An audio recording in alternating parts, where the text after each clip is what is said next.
The villagers stood in stunned silence as the blind man, Django, stood before the grand chest, his hands resting gently on the intricate carvings. He smiled, though he could not see. "You all sought treasure in the form of gold and silver," he said softly, "but I have found something far greater." He turned toward the chief, who had long doubted him. "True wealth is not what you see, but what you understand." The crowd murmured. How had a blind man, deemed helpless by many, uncovered the greatest secret of all? The answer lay in the journey that had brought him here. Django had been blind since birth. In his small village, where strength and sight were prized, he was often overlooked. "What use is a man who cannot see?" the villagers would whisper.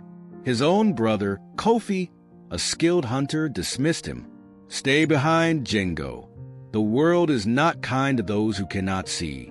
Despite their doubts, Django listened more than anyone else.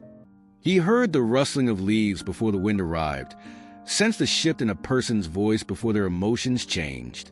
Most of all, he absorbed the wisdom of the village elders, who often spoke of a legendary hidden treasure said to be buried deep in the sacred forest.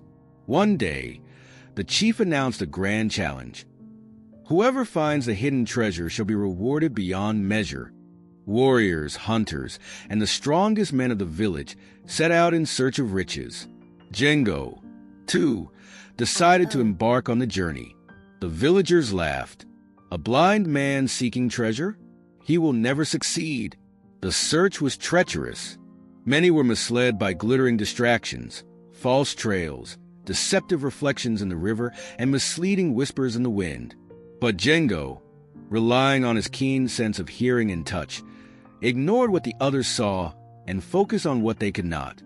He followed the softest footprints, ones that others overlooked, recognizing the patterns of those who had once sought the treasure before him. He felt the rough bark of trees and understood which had been touched most often. He listened to the songs of the birds and realized when they grew silent, signaling something hidden nearby. Meanwhile, his brother Kofi and the other villagers struggled. Many turned back, convinced the treasure was just a myth. But Django pressed on, guided not by sight but by understanding. Then, after days of searching, Django arrived at a clearing where an ancient tree stood alone. Its roots twisted like the fingers of time itself.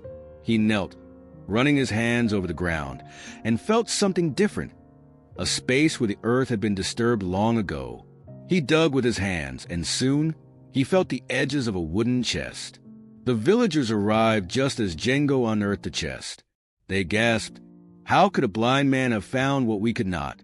Kofi demanded, disbelief in his voice. Django smiled, placing his hands on the chest. "Because I was never blinded by greed, nor distracted by what only the eyes can see. I listened, I felt, I understood." With the chief's blessing, the chest was opened, but instead of gold, it contained ancient scrolls of wisdom, teachings of past generations. The villagers murmured in disappointment, but Django remained calm. "This," he said, holding up a scroll, "is the greatest treasure of all. Knowledge, wisdom, and understanding. With these, we can build a future richer than gold." The chief, moved by Django's words, decreed that the village would learn from the wisdom within the scrolls.